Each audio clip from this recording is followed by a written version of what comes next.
topic to present today is parameters estimation in stochastic epidemic models. So this topic is about parameters estimation. You know, the model has got parameters. You formulate the model, a model which is linked, variables are linked by parameters. Then the parameters are, some parameters are assumed, others are taken from literatures, and then they can also be estimated. Now, we just focus on the stochastic models. You know, stochastic models, some may be discrete, others may be continuous. So for our case, we focus on continuous stochastic models. So epidemic models, you know, I just give a case of one epidemic model where it has been formulated into deterministic model and then has been changed into stochastic models, and then parameters has been estimated. And then I used one of the method of estimating parameters. I just use least square method, and then the Markov chain Monte Carlo method. But then how did I estimate parameters? You know, you have to get the likelihood. The likelihood function has been computed using Kalman filter method. We have introduction, and then I go to just brief on stochastic differential equations, and then just give also some method which has been used for numerical scheme for SDEs. And then I go to parameters estimation. Then I go to the application. The application was modeling Ebola. You know, Ebola is a disease which is almost similar to COVID, but this one is very dangerous than COVID.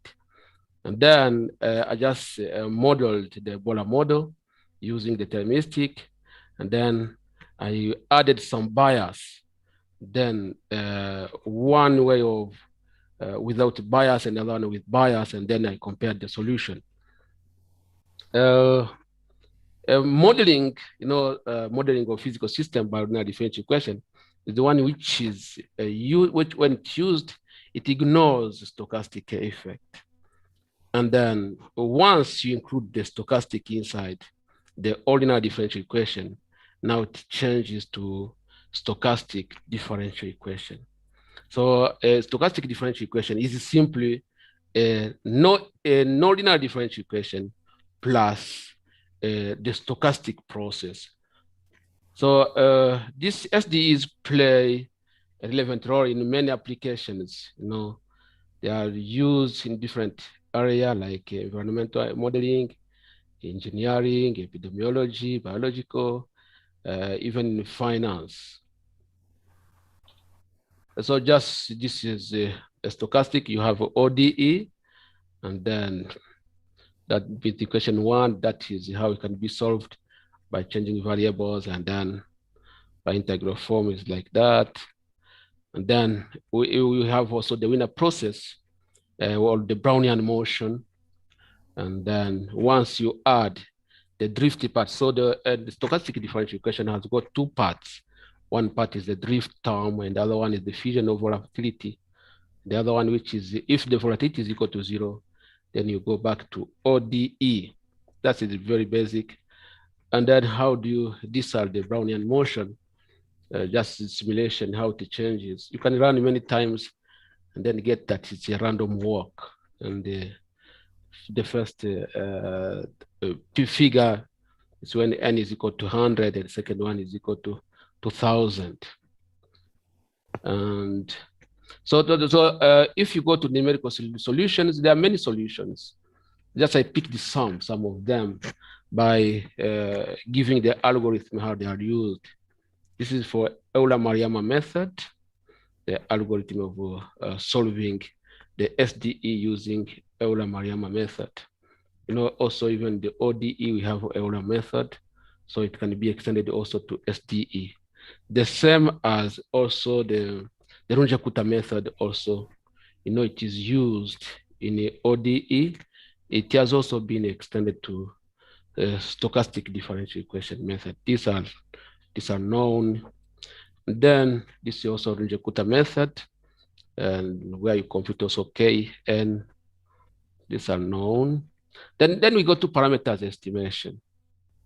Now, what did I do? I just formulated an ODE, ordinary differential equation, and then I change it to a stochastic differential equation. And then in estimating parameters, I started by computing the likelihood. The likelihood has been computed using the Kalman filter, the extended Kalman filter, and then minimizing the likelihood. I used the least square method and Markov chain Monte Carlo method. So after getting the chain of Markov chain Monte Carlo, because that time we get variables, the parameters are taken as variables, then I use you fix the number of simulation, then you get chains of parameters, which can be also studied as statistics to know the exact value of the parameter. So the value, I just computed the mean of the chains and then compared with the least square method to see if there are some coherency within the estimation. So I have taken two cases which have been analyzed. The first case with the error covariance, I will show you later how the error covariance has been also formulated to add to ordinary differential equation. Then I gave a few value on the variance. And then in the other case, I include the bias in the model, then to see if the bias can have impact on the model. And then at the end, I just made a comparison between the two cases. So the objective was to check if an estimate obtained from the two studies differ systematically from the true source population of the study. So this is how I modeled the Ebola model. Ebola is a disease which is found mostly in Africa, and it comes many times in DRC, Uganda, but it happens to be even in West Africa, like Gambia, and that time it was in 2014 where Ebola has become also a big pandemic in West Africa. Then I just split the population into the compartment as usual. Then we have S, E, I, R, and D. But since this C is not a compartment, but it's a cumulative cases per day. Then from this compartment, I have got this ordinary differential equations. It's a form of SEIR, except the C which is coming inside. But then we have beta. Beta, this is a contact rate. It has been also modeled as a function. You know, this function, beta T, is the one which has to be minimized. Even for COVID, when you put people into quarantine or in lockdown, it's to reduce the number, it's to reduce the contact rate. So the contact rate has been modeled also as a function, which is beta 0 plus beta 1 minus beta 0 over 1 plus E, where beta 0 is the contact rate between the intervention, and beta 1 is the contact rate after the intervention. So the objective is to reduce the contact rate from beta 0 to beta 1. So it's like a function which is decreasing. Then, so the ordinary differential equation, I changed it into stochastic differential equation. So there are many ways of changing an ordinary differential equation to stochastic differential equation. One way, just some researchers, many researchers studied how you can change from ODE to stochastic. So some were considering adding the Brownian motion on a parameter which is sensitive in the model. In each compartment, they were identifying a parameter which is sensitive and they add a noise on the parameter. But the others, they just take the square root of the covariance. But that one also has got some limitation because getting the square root of a matrix, it has to get some properties, and it may be hard to get the square root of a matrix.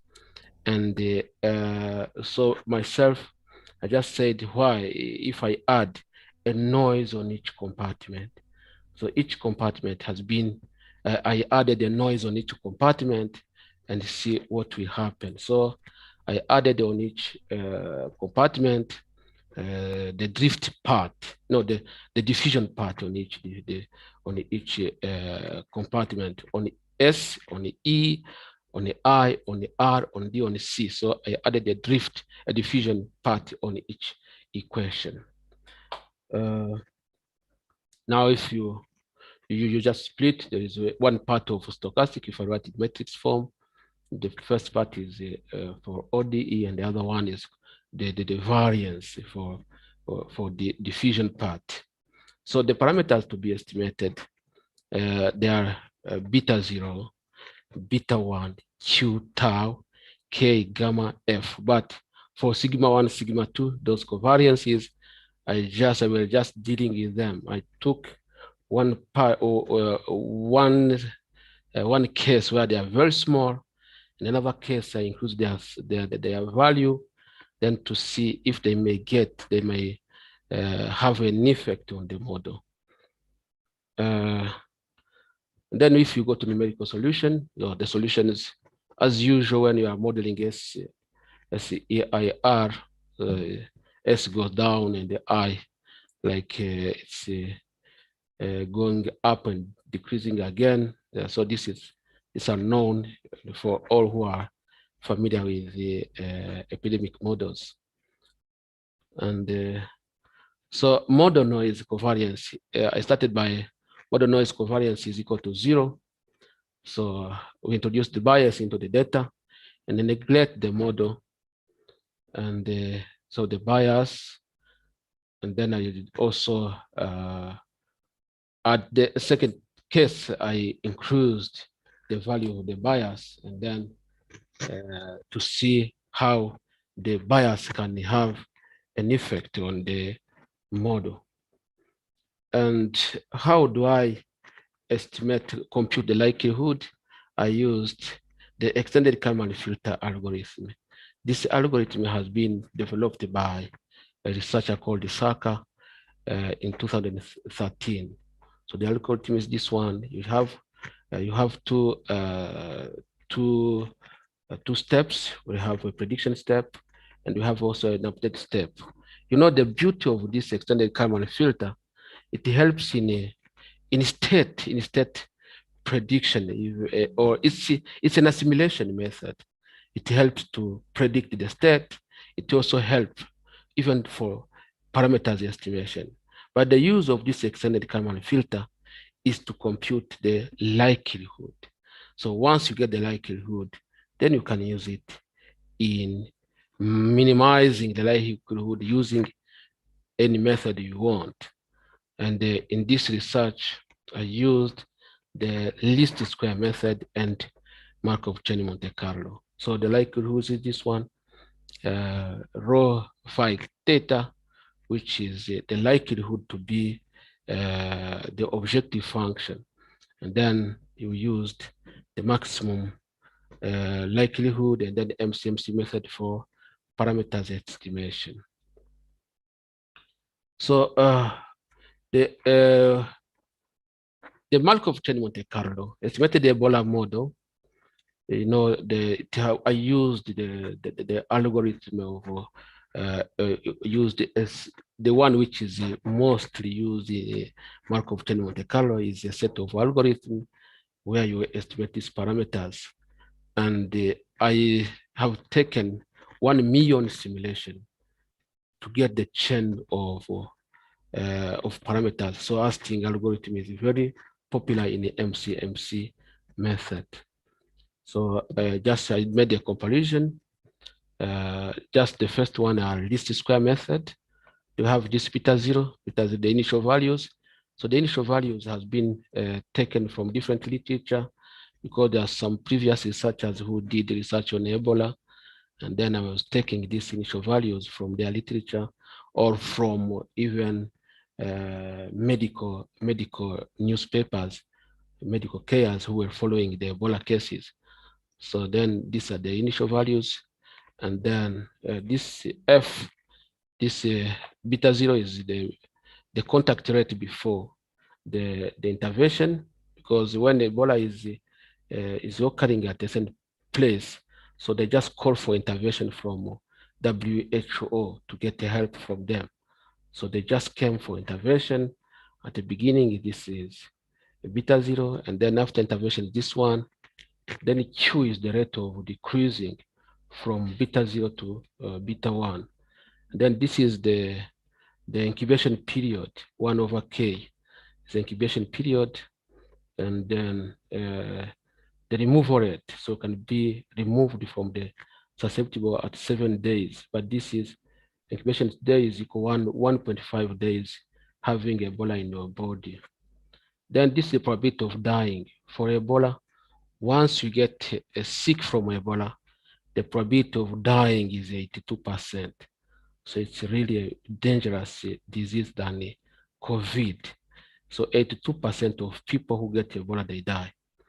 And then tau is the intervention period, 71 days of intervention. Then this is the R0. The R0 is the basic reproduction number. For those who are familiar with epidemic models, this is the number of cases which are infected by a single case. So it means that for Ebola, if you are sick, you are able to infect 2 other people. So per number of hours of contact.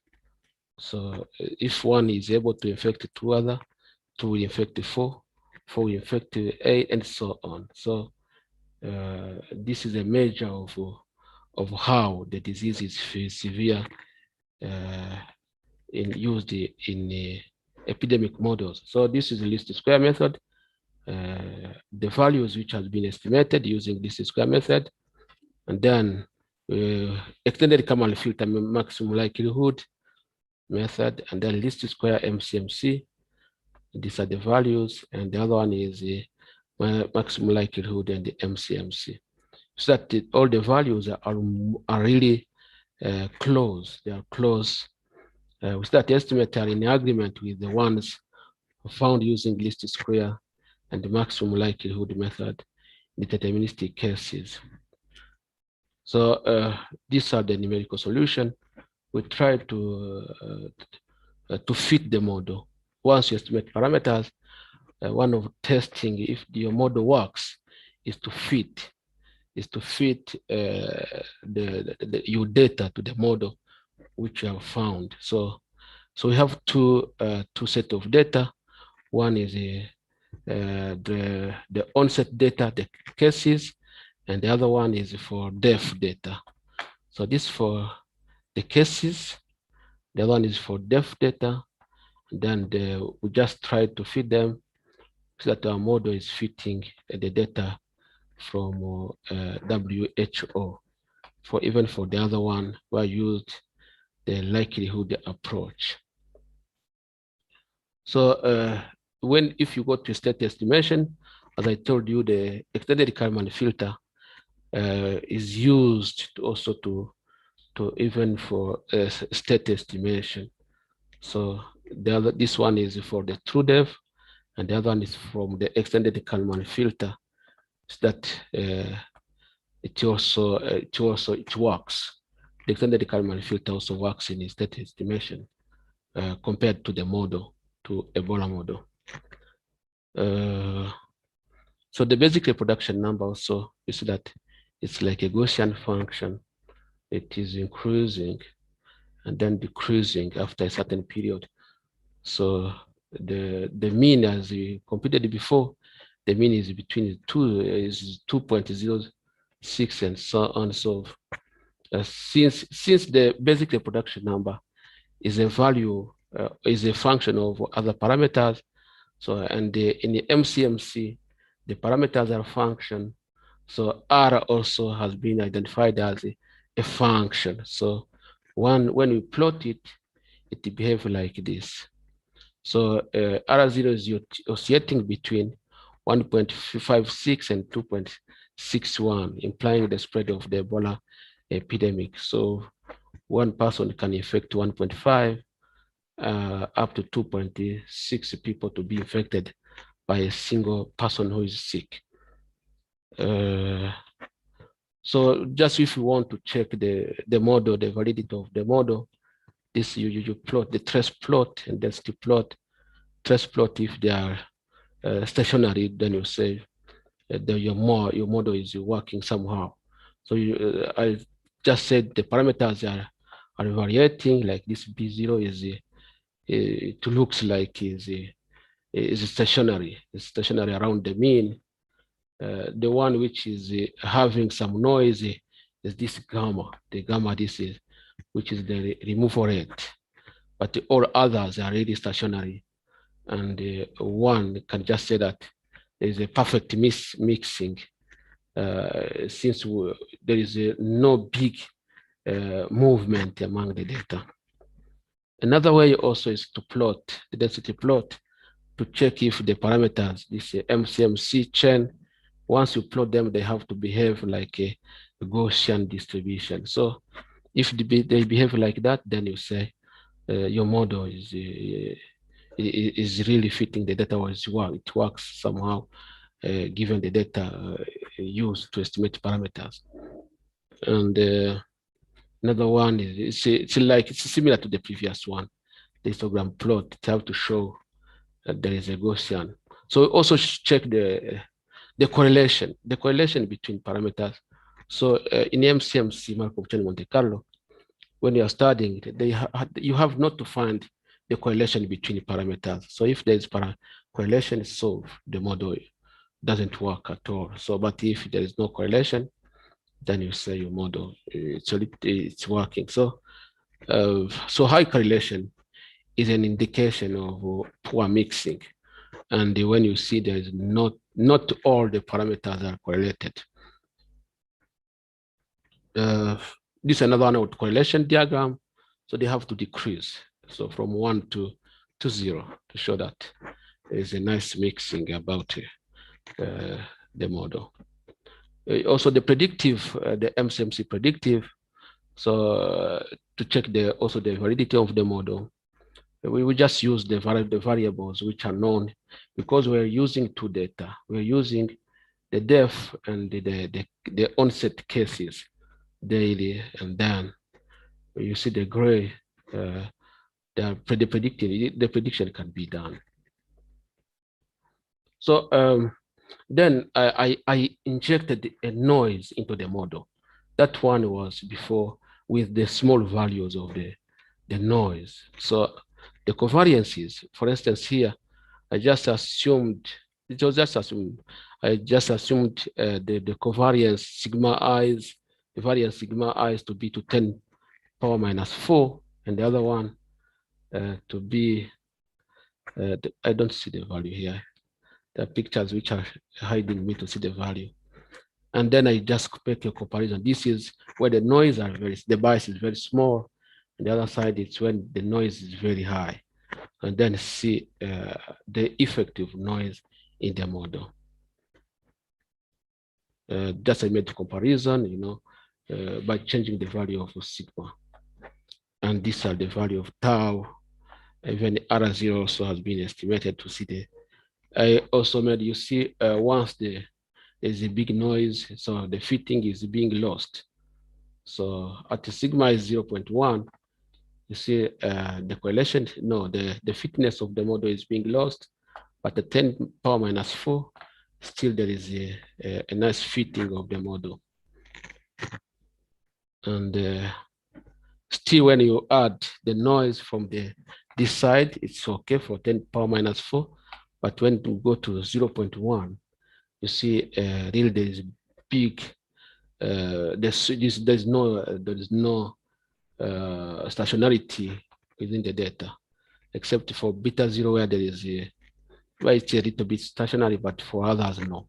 So the variance is very high. It has also an impact on the model. When you go to this correlation also, at 10 power minus 4 is fine. But when you go to 10 at 0.1, you see that there is a high correlation. So parameters are being correlated, and then you see that is the effect of noise or bias in your model. When I was just, this is a comparison. You compare when you have unbiased model, there's no bias, and when there's a bias. So, people are just making a stochastic model without studying the noise which is injected in the model. So this was just to make comparison and show them how they can be really very serious when they are modeling using stochastic, because when you inject a value which is high on the bias, on noise, then your model will not work at all. These are the comparison which has been made with a kind of conclusion. And then when you compute also the basic reproduction number, when there is noise and when there is no noise, you see still there is a high difference among the two different value of R0. When there is a bias and then there is no bias, so there is a difference, especially on the Markov chain Monte Carlo. So when you just was the discussion, and, thank you very much for your attention.